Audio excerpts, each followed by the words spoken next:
Good morning. Welcome to NewsWire, our midweek edition of the show. I'm Craig Mish here on SportsGrid. Great to be along with you for the ride for the next hour. Thanks for tuning in, streaming us live wherever you are watching us. Thanks for coming aboard.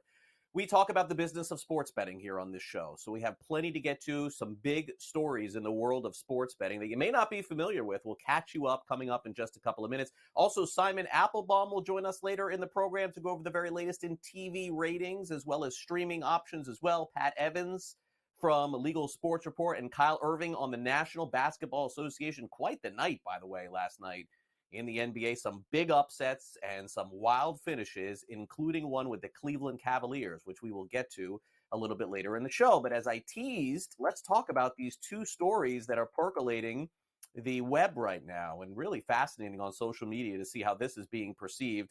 On the Wall Street Journal posted an article earlier this morning. Now, how about this, folks, that young adults are turning to sports betting to pay off their student debt. Now, remember, folks, this is a story. I am not advising this by any means, but this Jamie Regan, a 24-year-old freelancer, went on TikTok and started a series about paying off a $50,000 student loan by betting on sports. Now, he ended up canceling the series in a few videos, loss of $30.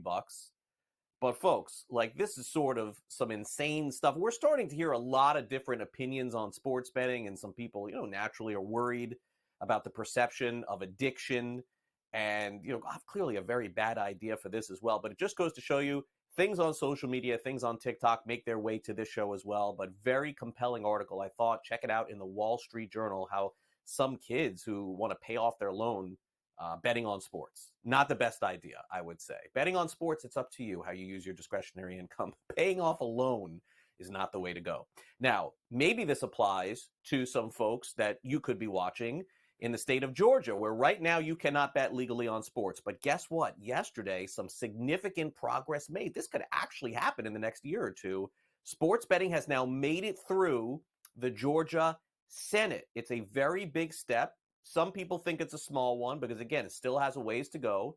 But a proposed constitutional amendment is calling for a statewide referendum on whether to legalize sports betting. It cleared the Senate Tuesday, now in the House of Representatives, and still remains uncertain. We will talk to Pat Evans about this coming up in a little bit, because if this passes the House, you're talking about a vote.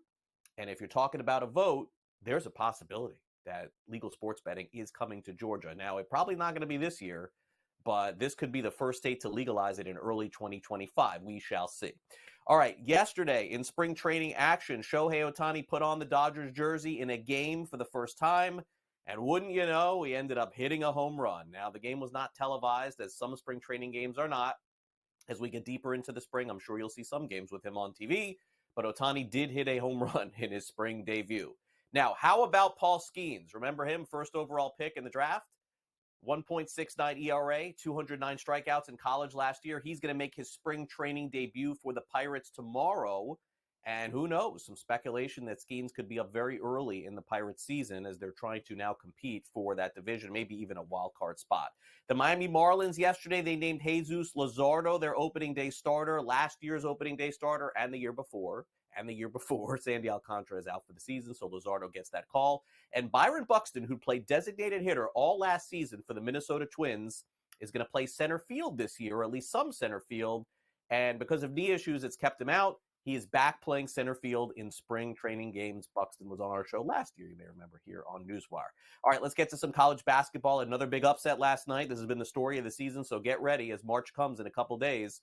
We're going to have a huge NCAA tournament. BYU upset Kansas last night, 76-68, the final. Kansas in the top 10. I would guess that will change next week. Ole Miss's quarterback, Jackson Dart, remember him? He's transferred around a bunch. He becomes the first athlete to sign an NIL deal with a private jet company. It's called Nicholas Air. That is the name of the company. A freshman at Georgia Tech by the name of Drew Burress, who plays baseball, hit 4 home runs. 4 home runs for a kid on Georgia Tech. Incredible. 10-0 win over Georgia State in that game, by the way. And John Shire, Bill Self, other college leaders are calling for a ban to storming the court in college basketball. Naturally, this has been a very hot topic, not just across the country, but on our programming on SportsGrid as well. In fact, Mike DeCourcy was on with Scott Farrell on Coast to Coast yesterday and talked about how desperately college athletes need to find a way to get their leadership to stop allowing this to happen. I will always remember Kenyon Martin and how innocuous the collision he had in the 2000 Conference USA tournament was with an opponent from St. Louis. And it turned out he broke his leg in two places. And so either one of these instances could have produced something like that. And we're fortunate, blessed, honestly, that it didn't turn out that way. So I think the thing to do is you don't allow it to happen. And it's not that hard to solve it. In reality, they haven't been trying. Even the fines are now in the places where it is fined, especially the SEC has a very high standard for fines relative to court or field storming. Even that is looked at as basically a marketing expense. Hey, look how cool this place is when we win a big game. So I think the way to stop it is that if you storm the court, there are serious consequences, whether to the stormers or to the team, and then it'll stop. My point always has been, I'm huge on having fun at sporting events. I do it myself. I don't just cover them. I am a fan of particular teams, and I go to their games and I enjoy them. But I don't need to be on the floor to enjoy them. The fans at Allen Fieldhouse never storm, and they have the best time. Mackey Arena, same thing. Mike will be on the show tomorrow. Make sure you tune in to NewsWire. Let's get to the latest in the NBA. Max Strus with a half-court game winner last night. The Cavaliers, a 59-footer as time expired, 121-119 win over the Dallas Mavericks. The Warriors win in Chris Paul's return last night as well. By the way, for those of you paying attention to tonight's Clippers-Lakers game, Paul George is going to be out for this evening's game. He's already been ruled out. And the Hornets are set to sign Alexei Pokusevski to their roster. So keep an eye on that going on tonight. Now, in the National Football League, we got the word about an hour ago. The tenure for Marquez Valdes-Scantling was short and sweet in Kansas City. It is over. They released him. They saved $12 million against the cap. The Chiefs are also prepared to franchise Ladarius Sneed for the upcoming season. Tom Telesco yesterday, the general manager of the Las Vegas Raiders, says that Davante Adams is going to be a Raider, saying, quote, he's a Raider going into next year. We will see. Also, Live Golf announces a partnership with Caffeine TV. We'll talk about what that means for the tour with Simon Applebaum later in the program. For now, let's take a quick time out. When we come back next, a preview of tonight's NBA slate with Kyle Irving. Don't go away.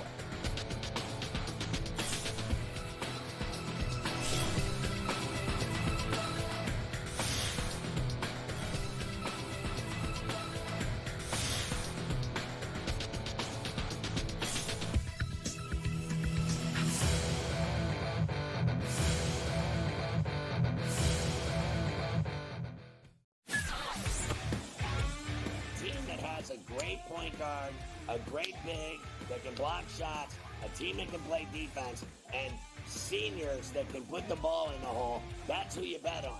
You don't bet on freshmen. You don't bet on teams that don't play defense. There you go. I mean, you got to run the guy over to call a foul in a tie game in that kind of a spot. That was a bad job by those refs. Pharrell Coast to Coast, only on SportsGrid. The Lakers lose by double digits last night on the road in Phoenix against the Suns. The Suns get their first victory following the All-Star break, winning by 10 in covering. Anthony Davis played 42 minutes in that game. LeBron James played 37 minutes in a loss. This is the same thing. It's like repeating this over and over and over. Sure, do you want to win these basketball games? Yes, but you sort of say to yourself, all right, at what cost do we have? The Early Line, only on SportsGrid. Like the Minnesota Wild were down by 2 goals today. They were down by 3 goals, actually, today at one point. And they came back and won. Like teams like, the Edmonton Oilers and the Coyote game went back and forth. The NHL really, you could argue, really is the best sport for in-game betting, where you can pull the trigger on both teams. Sports Rage Late Night, only on SportsGrid. Your gut says Miami is going to win, and you should take the over. Your gut also said your NFT selfies would only go up in value. They didn't. But your head is on SportsGrid and knows the QB is in concussion protocol. The backup has a 45 QBR against the zone coverage. The New York D has the most sacks in the league. So yeah, trust your head. It's smarter to be on SportsGrid.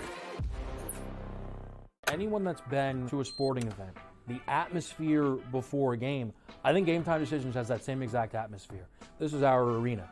This is what we do. There is going to be an energy to Game Time Decisions that you will feel night in and night out. The excitement you get when you lock your bets in, when you're figuring out what you want to do, we can zone in on the biggest games each night. I want this to be the place that people come to before the games start so they feel as ready as possible to lock in their cards. We are going to hit every single one of those markets that you need to know about. We're going to go through every single thing, and I've got a great team behind me that's going to help me get the job done. There is not going to be a better place, I promise you, than Game Time Decisions to get that new information, react to it, and be able to then bet accordingly. We will have everything at our disposal, and we will use that to our advantage. I'm Kevin Walsh. Tune into Game Time Decisions from 6 to 8 p.m. Eastern on SportsGrid.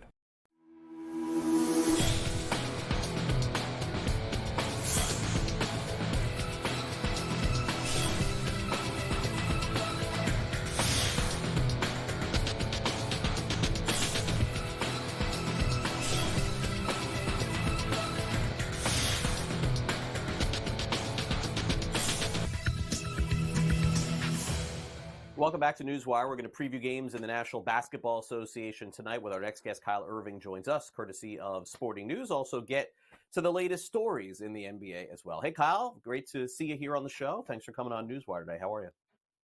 I'm great, Craig. Thanks for having me. Looking forward to this.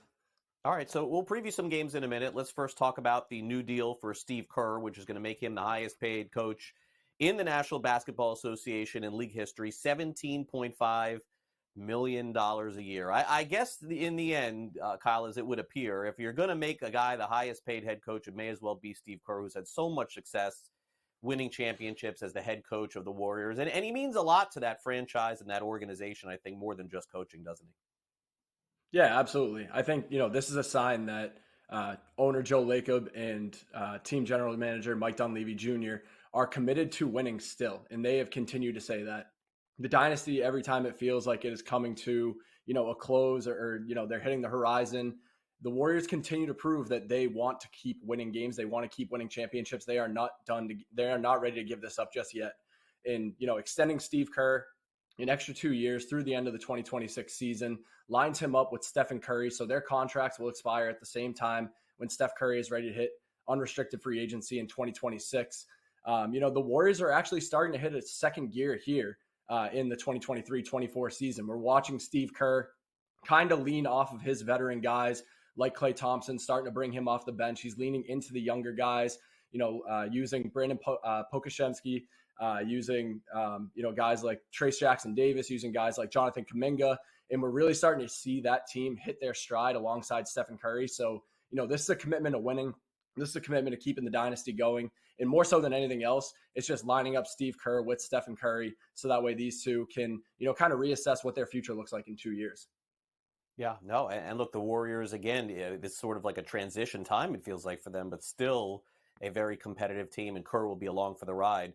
Now, let's go to the ride that is the story in the NBA, which is the refereeing. It's not unusual, I think, over the course of the season, Kyle, for the referees or the league after a game is over to say, hey, we messed up.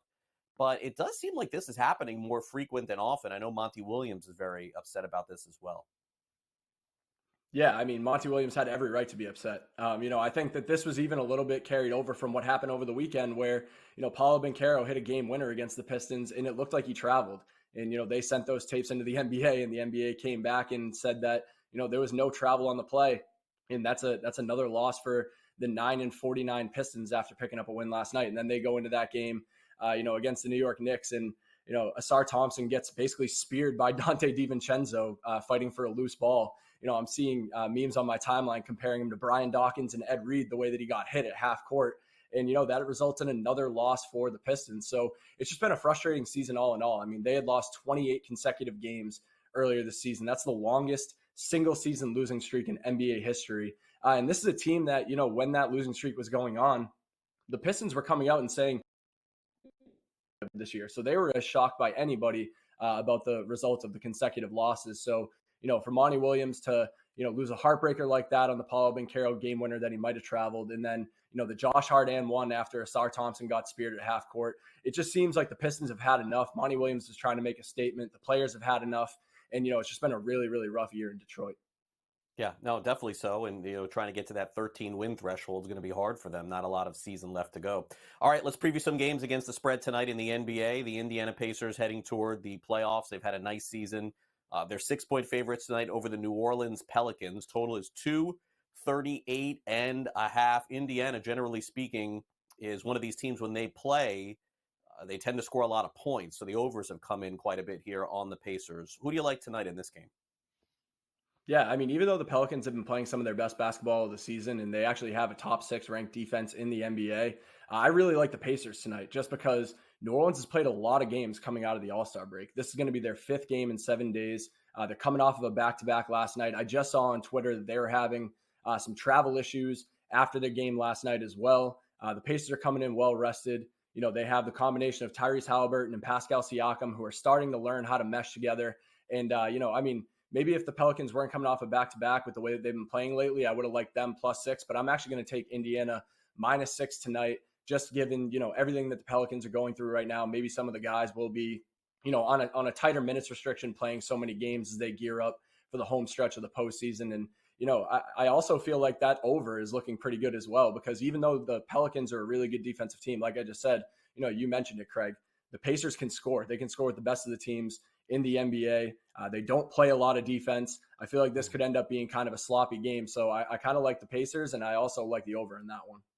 Okay, fair enough. Now, the Sacramento Kings can't be feeling too good about themselves, losing to Miami the other day without their big stars. They're on the road tonight at Denver. The Nuggets are 8.5-point favorites, total of 230. You think the Kings can return the favor? Are they feeling upset tonight, Kyle? Are they going to show up for this game and give the Nuggets all they can handle? You know what? I would just not be comfortable betting against Nikola Jokic right now. I mean, this guy is continuously proving that he is the best player in the world. Since the All-Star break, the Nuggets have won 3 straight. He is averaging 27 points, 17 rebounds, and 16 assists per game. I mean, he is really kicking things into another gear right now. I'm really impressed with the way that he's playing. It's almost like he's flipping a switch, and we're really starting to see him start trying at this point of the season as the Nuggets look to gear up for, what could be a back-to-back title run. So, even though that's a big number, 8.5, I really like the Nuggets, the way that they're playing. Nikola Jokic seems dialed in, and that's a team that's coming off of a championship that is looking to repeat what they did last year. They're really starting to take this portion of the regular season seriously. I'm going with Denver. All right, finally tonight, the game in Los Angeles. Always a fun game to see when the Lakers and Clippers go head-to-head. Tonight, the Clippers are 3.5-point favorites. 236 is the total there. It's a late-night game. Clearly, AD will be the primary focus, and obviously LeBron James, when he's in, makes the game more interesting. Always, a bit of uncertainty regarding his status, I would think, game to game. Yeah, I mean, right now he's listed as questionable on the injury report, so it's kind of tough to evaluate this one. I mean, if he does play, I actually do really like the Lakers +3.5, just because, LeBron has been adamant about how they need to get out of that play-in tournament range. They do not want to have to, make the same playoff run they did last year, going from the play-in tournament all the way to the Western Conference Finals. And with Paul George out of the lineup, still dealing with knee soreness, I feel like this is an opportunity for the Lakers to pick up a statement win. They've already picked up 2 wins over the Clippers in their 3 matchups so far this year. So if LeBron James is ready to go, I like the Lakers. But if he's still going to be on the sidelines or still going to be tending to that ankle injury, then I'll probably lean towards the Clippers. Yeah, fair enough. Kyle, interesting, LeBron making some news, off the court too for, I guess, being, somewhat critical of the upcoming NBA draft and where Bronny James sort of lies within that. And to me, I still find this story fascinating. Aside from all the sideshow that goes on with it, Kyle, I am determined to see LeBron and his son playing in the NBA on the same team. I know Bronny's only averaging a handful of points a game, but this would be a historical moment. But it's sort of the build-up to this and the drama to this is now taking on a life of its own. Yeah, absolutely. I mean, Bronny had a really tough go at the start of the year. He had to put his entire freshman season on pause for about 4 months in the offseason training workouts and everything like that due to his heart condition.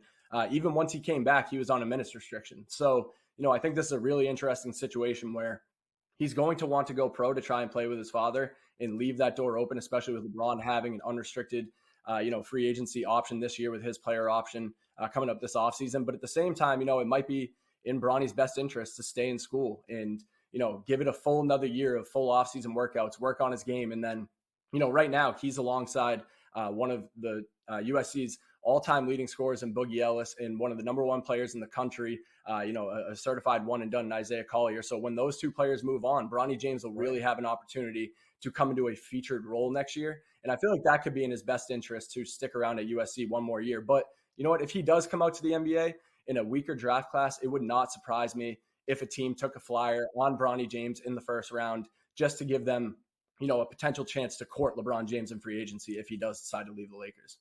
Yeah, it's a great story. We'll follow it, Kyle. Thanks again for coming on NewsWire. Pat Evans is up next with us. Don't go away.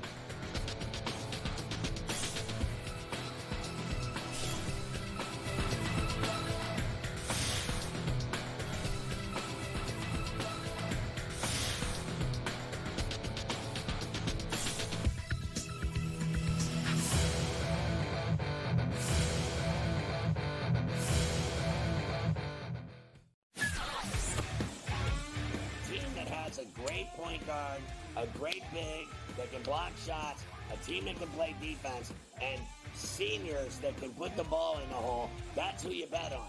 You don't bet on freshmen. You don't bet on teams that don't play defense. There you go. I mean, you got to run the guy over to call a foul in a tie game in that kind of a spot. That was a bad job by those refs. Pharrell Coast to Coast, only on SportsGrid. The Lakers lose by double digits last night on the road in Phoenix against the Suns. The Suns get their first victory following the All-Star break, winning by 10 in covering. Anthony Davis played 42 minutes in that game. LeBron James played 37 minutes in a loss. This is the same thing. It's like repeating this over and over and over. Sure, do you want to win these basketball games? Yes, but you sort of say to yourself, all right, at what cost do we have? The Early Line, only on SportsGrid. Like the Minnesota Wild were down by 2 goals today. They were down by 3 goals, actually, today at one point. And they came back and won. Like teams like, the Edmonton Oilers and the Coyote game went back and forth. The NHL really, you could argue, really is the best sport for in-game betting where you can pull the trigger on both teams. Sports Rage Late Night, only on SportsGrid. Your gut says Miami is going to win, and you should take the over. Your gut also said your NFT selfies would only go up in value. They didn't. But your head is on SportsGrid and knows the QB is in concussion protocol. The backup has a 45 QBR against the zone coverage. The New York D has the most sacks in the league. So yeah, trust your head. It's smarter to be on SportsGrid. Anyone that's been to a sporting event, the atmosphere before a game, I think Game Time Decisions has that same exact atmosphere. This is our arena. This is what we do. There is going to be an energy to Game Time Decisions that you will feel night in and night out. The excitement you get when you lock your bets in, when you're figuring out what you want to do, we can zone in on the biggest games each night. I want this to be the place that people come to before the games start so they feel as ready as possible to lock in their cards. We are going to hit every single one of those markets that you need to know about. We're going to go through every single thing, and I've got a great team behind me that's going to help me get the job done. There is not going to be a better place, I promise you, than Game Time Decisions to get that new information, react to it, and be able to then bet accordingly. We will have everything at our disposal, and we will use that to our advantage. I'm Kevin Walsh. Tune into Game Time Decisions from 6 to 8 p.m. Eastern on SportsGrid.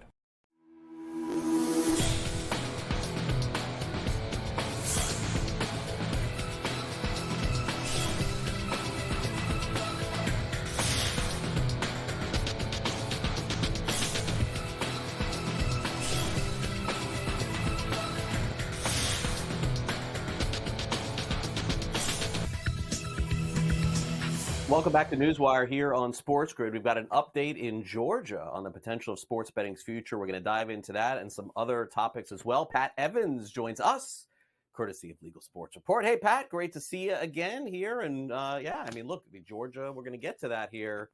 That would pass the Senate. I know there's still, some ways to go here, but having any state having optimism for sports betting in the future is definitely a great thing, and I think that there's a chance of that happening. I don't want to steal the whole thunder of the segment, but looking forward to talking about that with you today. Yeah, of course, Georgia's one of many states to talk about, and we can get into those, but it's a lot. So yeah, let's jump right into it. Okay, so let's want to talk about Georgia first? I don't. Do you think that's a bigger story? I'll put it to you. Do you think that's a bigger story, or do you think that this story about underdog is bigger? I'm going to let you tell us what you think is bigger. I think they're both big in their own right, but yeah, let's just start with Georgia because you teased it. Okay,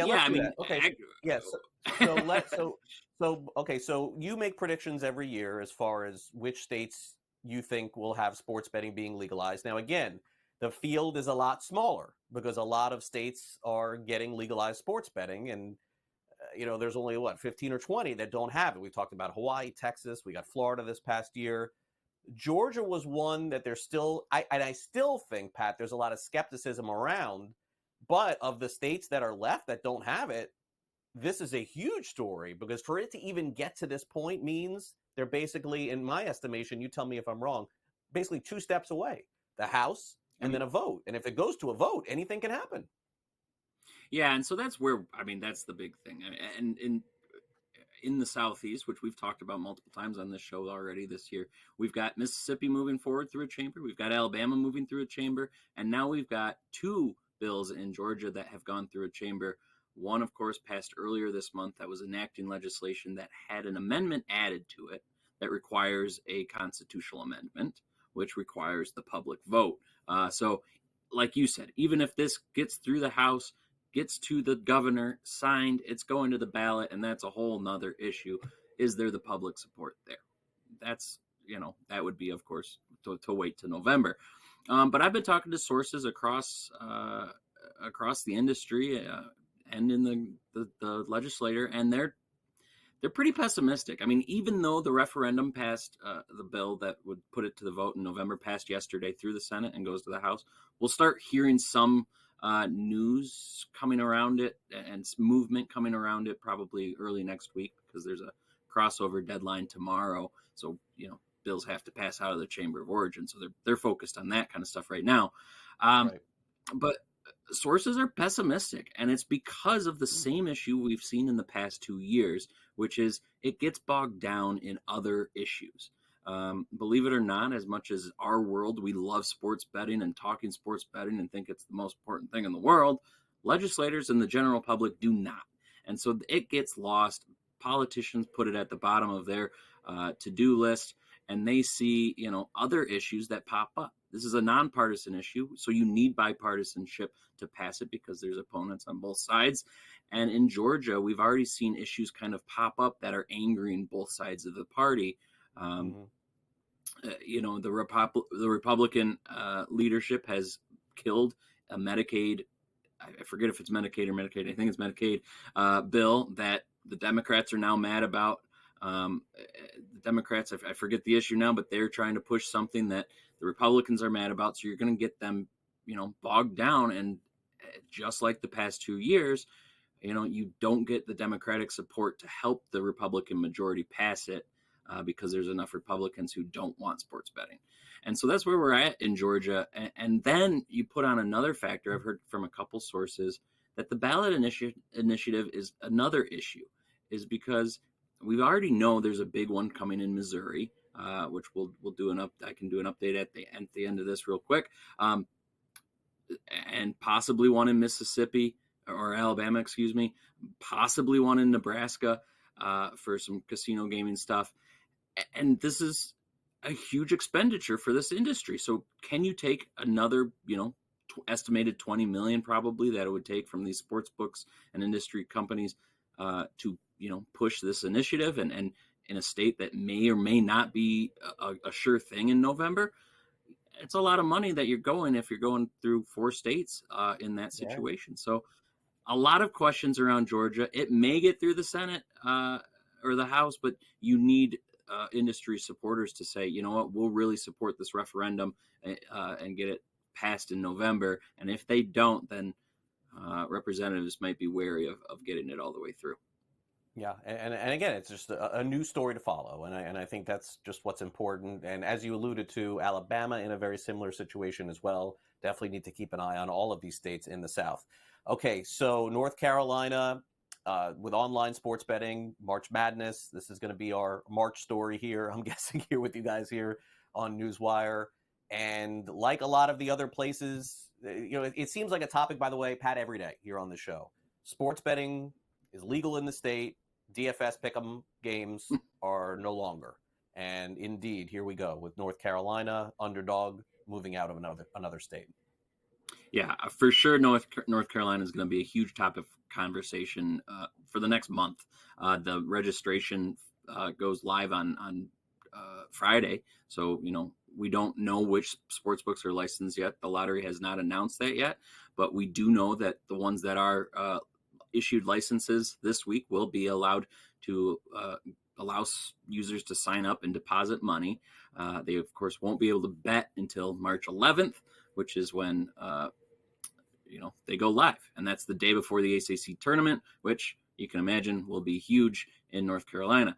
But yeah, Underdog, which has said they plan to debut their online sports betting product in North Carolina on March 11th, has voluntarily, I believe, because the lottery kind of shunned us and said, hey, you got to ask them. We didn't do anything, pulled out their Pick'em product. And that's kind of, maybe just to appease the lottery and say, hey, look, we're not going to, try to ruffle any feathers, because initially the North Carolina regulators had a line in their rules that banned Pick'em products. They rolled it back after some pressure from Underdog and Prize Picks, saying they just want to streamline the process and get sports betting launched, and then we'll go back and look at that product. So, this is kind of Underdog, I think, saying, you know what, even if you go back and look at that, we're just clean. We're not worried about it. We're focused on sports betting. And to your point, DFS is a huge thing between the legislative hearing and some more DFS pick'em news this week. We've had a couple people out sick, so Mike Mazzio and I have been leading the charge the past couple of days, and it feels like it's been a month in 2 days. But Underdog similarly pulled out of Mississippi this week. Again, they were issued a letter last fall that said, hey, these are the rules. You got to pay attention. And of course, they're potentially legalizing online sports betting later this year. So again, might be Underdog saying, hey, we just don't want to ruffle any feathers. North Carolina might be saying, hey, you got to watch these markets. I've told you to be careful. So that could be them just, playing ball and saying, hey, we just want to get our sports betting license in North Carolina and get that going. Also in Massachusetts, which I'm sure Mike will cover soon with you. Yeah. There's the AG has issued a cease and desist for multiple DFS providers, but not Prize Picks and Underdogs, because they had already come to an agreement to leave the state. So this is a huge story. I mean, we've gone over it a lot. Mike and Sam, I'm sure, have gone over it a lot with you. Mm-hmm. It's not going away anytime soon. Continues to be a major storyline in this industry. Yeah, no question. That's the pick'em games is the story of sports betting, I think, in 2024. Now, here's another topic that I think that's probably going to get covered a lot is jealousy. Now, I say that in sports, and maybe this is not correlated, but I gotta believe that legislatures around the country in different states are staring at New York saying, wait a second here. If these guys could get away with 50% tax rates or 51 or whatever the percentage is, why can't we go higher? And look, Illinois is a major city in the United States. Maybe not New York, but it's up there in terms of market share. And so I guess I shouldn't be surprised that they want to raise their tax rate. And I guess I would start by saying this, Pat. Why did they get in on such a low rate at 15%? Feels like that's low for Illinois. Yeah, I mean, when you started launching these states, a lot of the legislators were listening to the industry proponents and saying, okay, we need to keep this low to make sure we're competitive with the black market and pull users in. Illinois has certainly done that. And yeah, I think you see the states now in the later waves hiking up the rates a little bit more, but particularly a 50% in New York. And, now they're saying, okay, we're bringing in lots of tax revenue, but the operators are bringing in even more sports betting revenue. So let's maybe hike this up. And so Governor Pritzker, has proposed in his budget to jump the Illinois sports betting tax from 15% to 35%. That would boost the state revenue by about $200 million. So certainly nothing to sneeze at. And combined with another extension to corporate tax deductions, prohibited tax deductions, it would be a combined $700 million to the budget. So certainly a big boost. So that's what you're seeing in states. And Ohio did it once it was live, and now Illinois is trying to hike it while it's live. So I think we're going to see more states boosting it after the fact that it's been passed in the legislature. All right, great content today, Pat. Appreciate you coming on the show. We'll catch up again next week. Thanks for coming on. Thanks, Greg. Simon Applebaum's up next.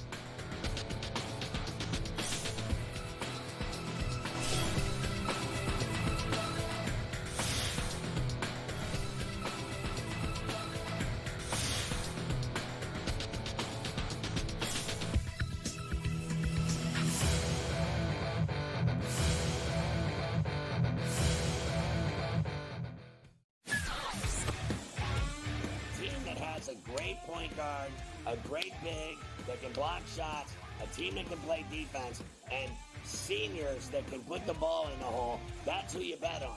You don't bet on freshmen. You don't bet on teams that don't play defense. There you go. I mean, you got to run the guy over to call a foul in a tie game in that kind of a spot. That was a bad job by those refs. Pharrell Coast to Coast, only on SportsGrid.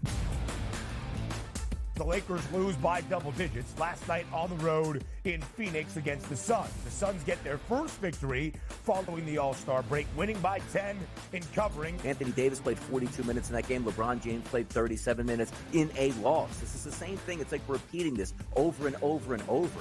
Sure, do you want to win these basketball games? Yes, but you sort of say to yourself, all right, at what cost do we have? The Early Line, only on SportsGrid. Like the Minnesota Wild were down by 2 goals today. They were down by 3 goals, actually, today at one point. And they came back and won. Like teams like, the Edmonton Oilers and the Coyote game went back and forth. The NHL really, you could argue, really is the best sport for in-game betting, where you can pull the trigger on both teams. Sports Rage Late Night, only on SportsGrid. Your gut says Miami is going to win, and you should take the over. Your gut also said your NFT selfies would only go up in value. They didn't. But your head is on SportsGrid and knows the QB is in concussion protocol. The backup has a 45 QBR against the zone coverage. The New York D has the most sacks in the league. So yeah, trust your head. It's smarter to be on SportsGrid. Anyone that's been to a sporting event, the atmosphere before a game, I think Game Time Decisions has that same exact atmosphere. This is our arena. This is what we do. There is going to be an energy to Game Time Decisions that you will feel night in and night out. The excitement you get when you lock your bets in, when you're figuring out what you want to do, we can zone in on the biggest games each night. I want this to be the place that people come to before the games start so they feel as ready as possible to lock in their cards. We are going to hit every single one of those markets that you need to know about. We're going to go through every single thing, and I've got a great team behind me that's going to help me get the job done. There is not going to be a better place, I promise you, than Game Time Decisions to get that new information, react to it, and be able to then bet accordingly. We will have everything at our disposal, and we will use that to our advantage. I'm Kevin Walsh. Tune into Game Time Decisions from 6 to 8 p.m. Eastern on SportsGrid.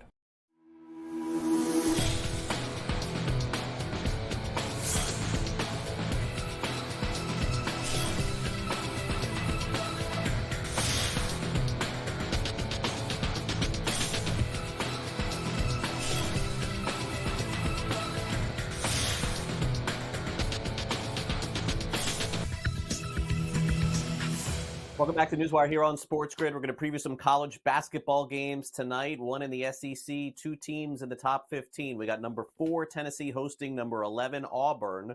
If this goes as the season has gone, maybe we're in store for an upset tonight in Rocky Top and also in the Big Ten. We got a preview between Minnesota and number 13, Illinois. And for those previews, we turn over to Ben Stevens from the early line.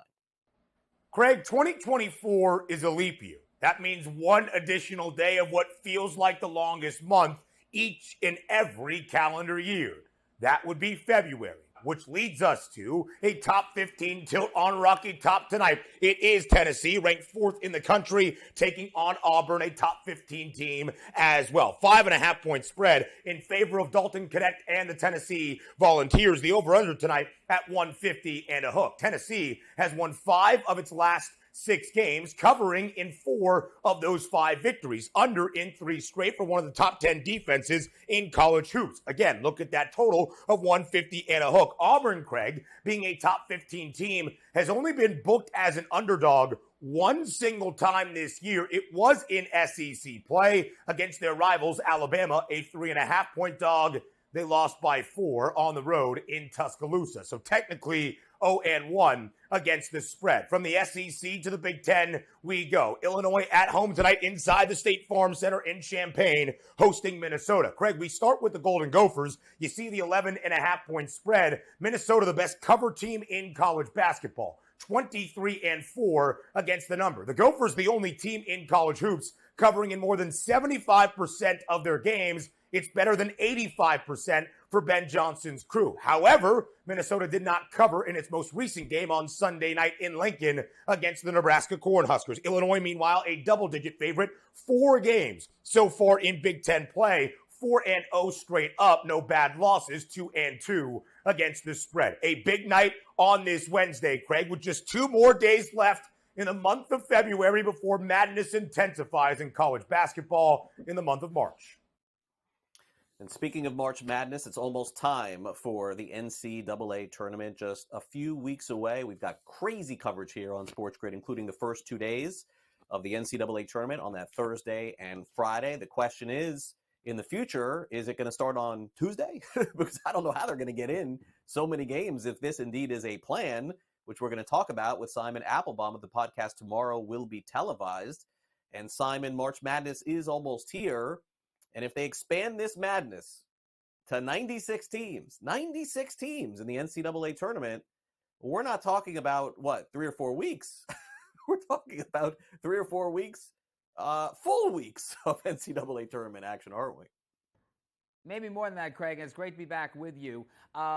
This plan was floated over the weekend by a number of key people at the NCAA, and the reaction, particularly on ESPN, has been immediately.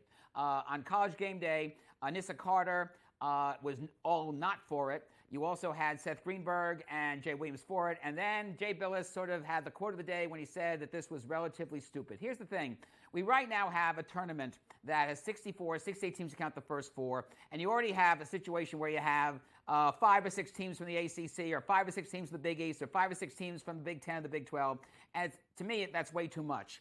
The whole idea of the NCAA's thinking is that, well, we want to make this tournament more valuable by having more teams, particularly from the bigger conferences, and maybe you get more teams from the smaller or the mid-sized conferences in. How about this? We go back to this idea. Only 3 teams from a conference get into the NCAA tournament. You make the regular season more valuable. You have, in terms of the 3 teams, the conference tournament winner, the regular season winner, and an at-large team from each conference.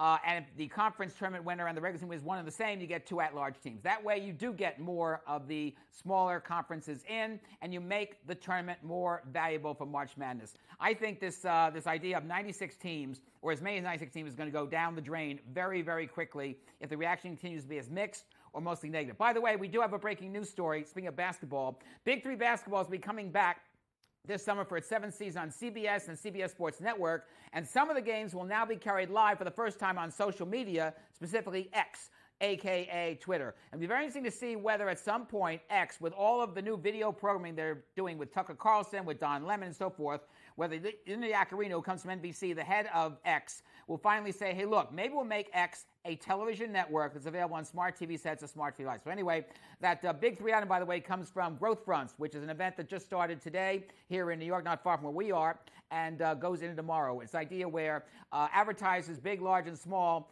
get the opportunity to meet specifically with media companies, including television networks that are owned by people of color, gay and lesbian community, and so forth. So that's a little scoop we had for you today. All right, great stuff, Simon. Now, our next story is surrounding one thing we had no idea what it was a couple of years ago, which we now know as Live Golf, the alternate tour that is basically still against the PGA Tour, with a lot of the top golfers. Saudi Arabia got it started, a lot of money putting in it. So you will educate us today, Simon, on what Caffeine TV is, because it's rare that I'll do a show where we see a topic and then I do the research. Now I obviously know what it is, but I had no idea what this was going into our show today. Live Golf partnering with what is being called Caffeine TV. Tell us more about this, because this is brand new for me.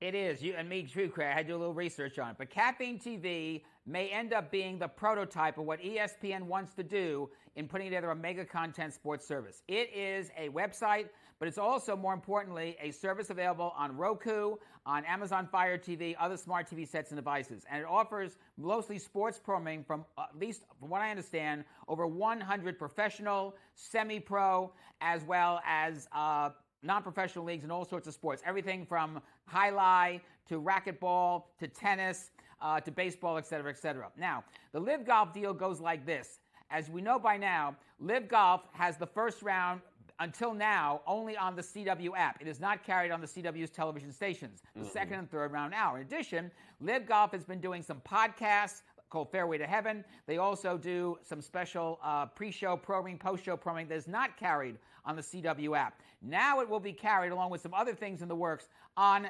Caffeine.tv, or Caffeine, the smart TV service. I think this is the bigger story here, aside from Live Golf getting more exposure for its Friday telecast, the first round telecast, is Caffeine. Will they now, since they've been around, by the way, it's been around since 2018, believe it or not. So is Caffeine going to really get out there and say, you know what? Let's beat ESPN to the punch. Let's position ourselves as the big mega content sports service or sports bundle. We got the content. We have more leagues involved than they do. Let's get out there, get the advertiser support, and let's build up the base in terms of getting on more smart TV sets, multi-channel bundles, and so forth. I think Caffeine could really be a big story in the world of sports television if they play the cards right.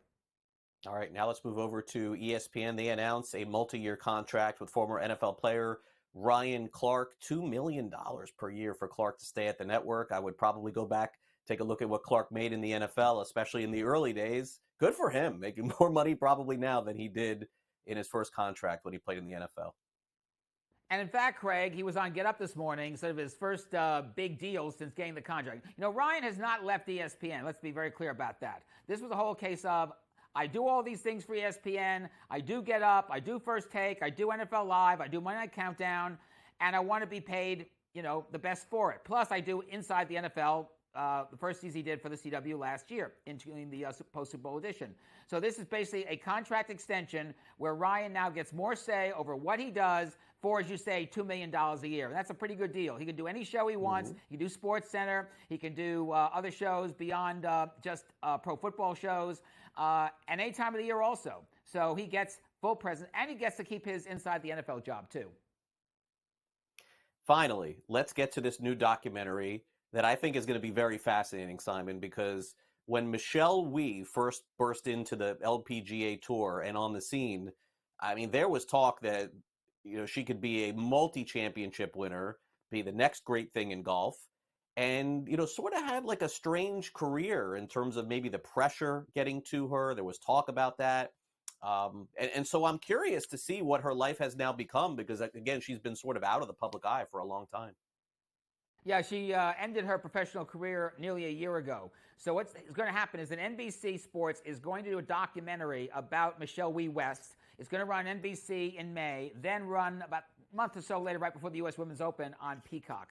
I think this is NBC now starting to say, you know what? We see what Netflix is doing with sports documentary specials and docuseries, which they can now turn into like live events. Like, for example, next week we've got the special Netflix event they're doing, the Tennis Slam event that they're doing. They see what Amazon is doing with such projects as the Giannis documentary, which ran earlier this month. And we want to be part of that game because sports docs on mega content services are big ratings getters. So if this documentary works, it's a one-time shot special. I think they'll do more of this. I think Peacock will also do things on their own. And I agree with you. I think Michelle Wie West is one of the great golf stories of recent years because of the kind of career she had at the start where she made it into tournaments. She got her in the U.S. Women's Open at a very young age, like 15, 16 years old. Yeah. Don't forget, she was also the first woman golfer to play regularly on the PGA Tour. And she had sometimes good rounds, sometimes not so good rounds. So I think there's going to be a really fascinating documentary on one of the great, maybe enigmatic sports people in recent years. Yeah, and I would agree. I think people will be curious to see her story. Okay, so now let's move on. It wouldn't be a show, Simon, with you without talking about some alternate football league. So the XFL and the USFL, they merged. It's like the attempts just continue.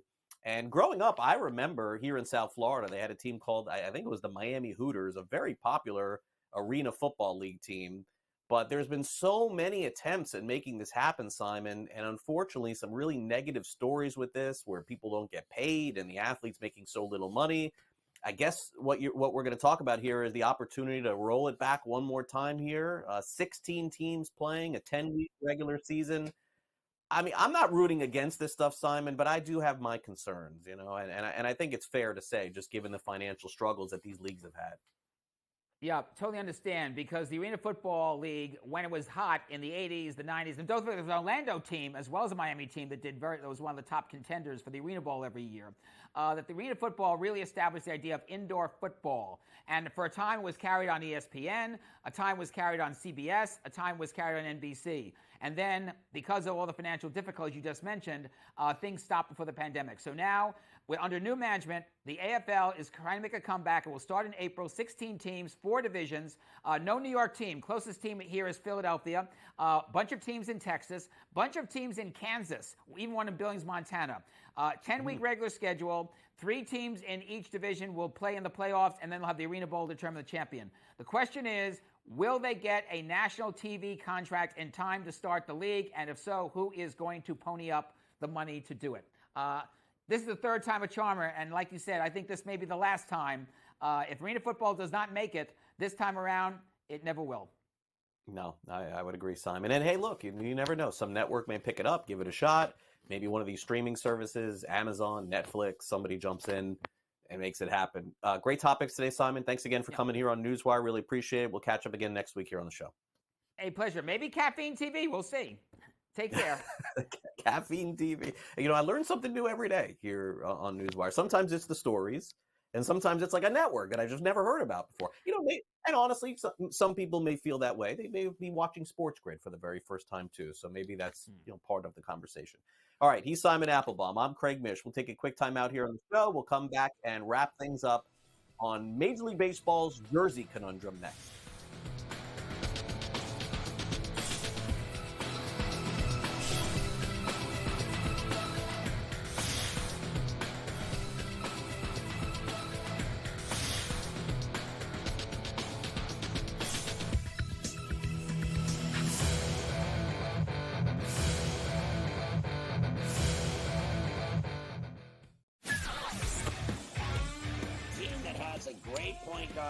A great big that can block shots, a team that can play defense, and seniors that can put the ball in the hole. That's who you bet on.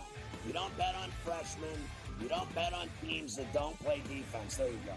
I mean, you got to run the guy over to call a foul in a tie game in that kind of a spot. That was a bad job by those refs. Pharrell Coast to Coast, only on SportsGrid. The Lakers lose by double digits last night on the road in Phoenix against the Suns. The Suns get their first victory following the All-Star break, winning by 10 in covering. Anthony Davis played 42 minutes in that game. LeBron James played 37 minutes in a loss. This is the same thing. It's like repeating this over and over and over. Sure, do you want to win these basketball games? Yes, but you sort of say to yourself, all right, at what cost do we have? The early line. only on SportsGrid. Like the Minnesota Wild were down by 2 goals today. They were down by 3 goals, actually, today at one point. And they came back and won. Like teams like, the Edmonton Oilers and the Coyote game went back and forth. The NHL really, you could argue, really is the best sport for in-game betting, where you can pull the trigger on both teams. Sports Rage Late Night, only on SportsGrid. Your gut says Miami is going to win, and you should take the over. Your gut also said your NFT selfies would only go up in value. They didn't. But your head is on SportsGrid and knows the QB is in concussion protocol. The backup has a 45 QBR against the zone coverage. The New York D has the most sacks in the league. So yeah, trust your head. It's smarter to be on SportsGrid. Anyone that's been to a sporting event, the atmosphere before a game, I think Game Time Decisions has that same exact atmosphere. This is our arena. This is what we do. There is going to be an energy to Game Time Decisions that you will feel night in and night out. The excitement you get when you lock your bets in, when you're figuring out what you want to do, we can zone in on the biggest games each night. I want this to be the place that people come to before the games start so they feel as ready as possible to lock in their cards. We are going to hit every single one of those markets that you need to know about. We're going to go through every single thing, and I've got a great team behind me that's going to help me get the job done. There is not going to be a better place, I promise you, than Game Time Decisions to get that new information, react to it, and be able to then bet accordingly. We will have everything at our disposal, and we will use that to our advantage. I'm Kevin Walsh. Tune into Game Time Decisions from 6 to 8 p.m. Eastern on SportsGrid.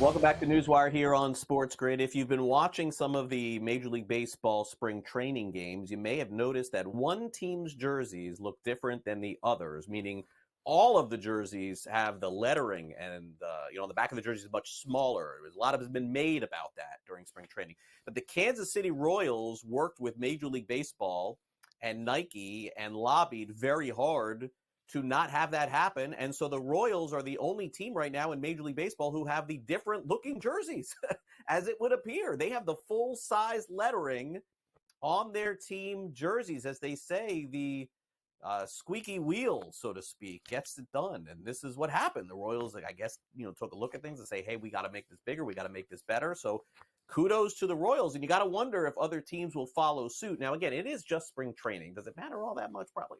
I don't think so right now. The regular season is going to be a lot different, especially for those people who are not up close and personal at these spring training facilities. Usually these parks hold, 5,000, 7,000, sometimes 8, 9, 10,000 people. Major League Baseball stadiums, especially Los Angeles, sitting all the way at the top, Dodgers watching Ohtani, 50,000, 60,000 people there. So needless to say, we'll see what happens in the future, but good job by the Royals noticing it and getting it done. That'll do it for our show today. Thanks to Simon Applebaum for coming on the program. Appreciate his contribution, as well as Ben Stevens, Pat Evans from Legal Sports Report. Check him out over at LegalSportsReport.com, and also Kyle Irving on the National Basketball Association. Our associate producer, Frank, great job there. Our producer, Michael Cohen. I'm Craig Mish. We have the early line coming up next, followed by Scott Farrell at 3 o'clock Eastern, coast to coast. I will be back with you tomorrow for our next edition of NewsWire. That is at 11 a.m. Eastern. Every day right here on SportsGrid. And for those of you getting ready for the fantasy baseball season, you can catch me and Davis Maddock at 9 a.m. Eastern each and every Saturday as we get you ready for the upcoming fantasy baseball draft season here in 2024. Enjoy the rest of your day. See you tomorrow, same time, same place, same show right here on NewsWire. Have a great day, everyone.